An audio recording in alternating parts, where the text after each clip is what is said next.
Hi, this is Eric Blackburn, and this is my EDL 852 case study response video. Section 1 summarizes the case, state the facts. A rural school district outside of a larger city has voted to build a new middle school to accommodate its continuously growing population. New building construction was was one of three options considered.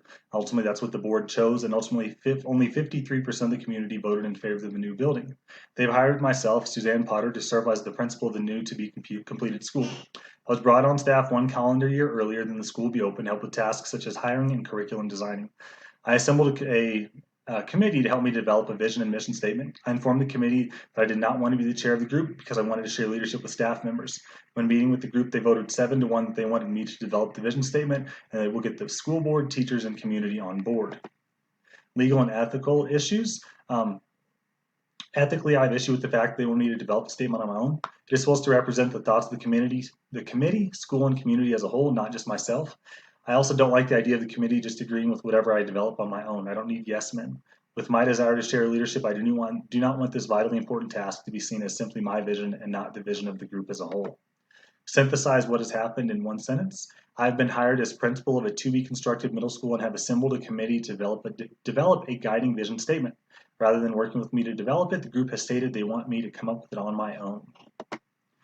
Section 4, synthesize the facts. People, the school board voted 4-1 to move forward with construction. The community voted 53-47 in favor of the new building. Ms. Potter, as myself, was hired as principal. An 8-person advisory committee consisting of 4 parents and 4 teachers has been assembled. 60% of the families in the district live on farms. The place, Lightville Community School District, is a district serving 2 rural communities about 10 miles outside of a larger metropolitan area. It's got a school enrollment of roughly 1,200 students, and it's increasing about 2% annually.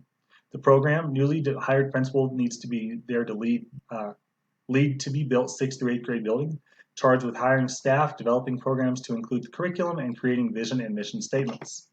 Review and prioritize information. Stakeholders are liable to resist a new principal coming in from an urban setting and making all the calls on their own.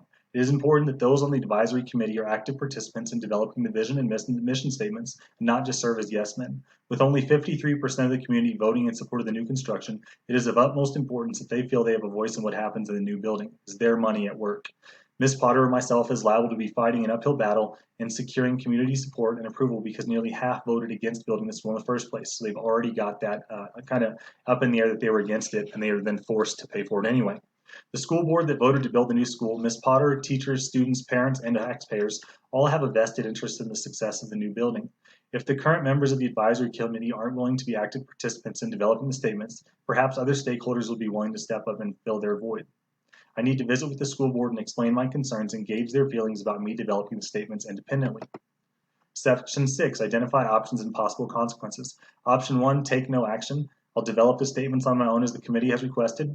Depend on this committee to help drum up support for the statements from school board members, teachers and staff, parents, and community stakeholders. Consequences of this is that everything rests on my shoulders, as I will be developing the statements independently. Additionally, with no prior relationship with the majority of staff and parents, leading without a democratic peace would be tough to get by in. Option 2, the most comprehensive action. Inform the committee members that if they are unwilling to be active participants in developing statements and strategies to best serve the new school, I will be seeking replacement members. Based on the reactions and involvement moving forward, either retain or replace individual members. Consequences of this, potentially having to replace the committee isn't a great start and it will undermine attempts to build rapport and relationships not only with parents but also with staff members. School board members may not appreciate removal of the members, and this may cause early strain in relationships there as well. Options 3 and 4, more middle of the road. Option 3, invite school board members to a meeting with the advisory committee and get everyone on the same page in terms of expectations of those on the committee. Hopefully, it would result in them becoming active participants.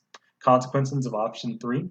School board members may perceive my inability to get committee members engaged as an example of an inability to lead, thus damaging their confidence in myself. Others may see it as an example of my humility and it could strengthen their confidence in me. Option 4, develop several statements to share with the advisory committee. I will have written them on my own as you have requested. Share the statements and ask the committee members to share their feelings about each. Use their feedback to develop a statement that best suits what I want to see in it, as well as what they have shared that they would like to see. Consequences of this one I can see only as positive. I will have developed the statements independently as the committee has requested, but I will have gotten feedback on them, and that will be used to tweak or rewrite a statement that everyone can appreciate. Evaluating the options, pros and cons of options 1 and 2.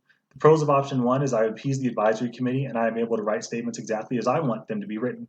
The con is that it's not at all a team effort and values of those in the community and the building as teachers will not have been weighed in. Potential lack of buy-in by all because an outsider from an urban area has come into their rural community and is now telling them what is important. Option 2, pros, I am able to assemble an advisory committee with members who will actually be active participants rather than the 8 I currently have. A con would be loss of trust in the school board. It's a bad look that the first choice was assembly committee and it had to be redone. A lack of trust from the community that becomes aware of removal of committee members, specifically the one committee member who mentioned her brother-in-law is on the school board. Pros and cons of options 3 and 4. Option 3, the pros, shows a willingness to engage with school board, reiterates to everyone involved why I want input, and gets everyone on the same page. A con is that school board may decide they agree with committee members and want me to develop things on my own anyway. Potential loss of confidence in me from the school board. And option 4, pros are advisory committee members will see that I'm willing to meet them halfway. We can collectively develop what best serves the school and the community. Cons, none to speak of, provided that the advisory committee will provide feedback and input on the statements I have developed. Section 8, choose the best option. To me, the best option is option 4. By meeting the advisory committee halfway, I show them that I value their thoughts and feelings. Additionally, I am able to get the input and assistance I want from them. By including staff and parent members on the committee, I will have assistance from 2 of the most important stakeholder groups in the school. I could improve the scope of the advisory committee by perhaps adding a member from the community that does not have a student in the school, some other stakeholder. Section 9, imagine implementing your decision. By doing some work on my own and showing up to our next meeting with a couple of statements in hand, I will be showing the committee that I value their opinions that as the expert I should lead the charge. Hopefully they will respond with appreciation and be willing to weigh in on my statements, and before the end we'll be able to collaboratively develop a top-notch vision statement for the new school. The school board will appreciate the development of our vision statement, and we can use it as a guiding document in all future decisions related to the school. If the committee is not responsive to what I've developed, I will have to consider another course of action. Questions to ensure are considered.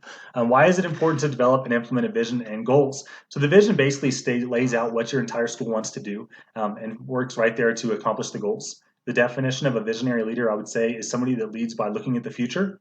Obviously, that's what the vision is about, what's moving forward, where are we wanting to be, not necessarily where we are now.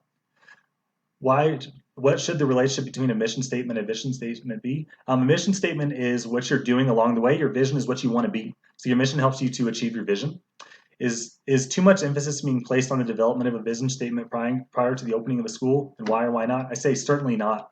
If this vision is going to guide what we want our entire school to be, we need to have it in place before curriculums are adopted and other programs are in place.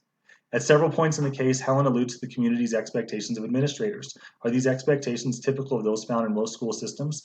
I would say in my experiences, I would say that a lot of times community does expect administrators to be the experts and wants them to weigh in with their expert opinions, and that's usually respected until they don't appreciate the opinion that's being shared, and in which case they don't necessarily view them as experts any longer. What types and sources of data can be used to determine or provide support for school vision and goals? Say student and community data. You need to know what type of community you're helping, what type of students you have, what the goals of this community are, what expectations they have of their students, and then we can use that data. And then it's necessary to use that data when planning to implement a vision and goal to know where you're going. So you can refer back to where you've been, what are you doing along the way, and then see where you've gotten. Have you achieved your goals? Why would it be valuable for a school leader to poll key stakeholders about the purpose of education when developing a vision and goals? We want to know what the stakeholders want from the school.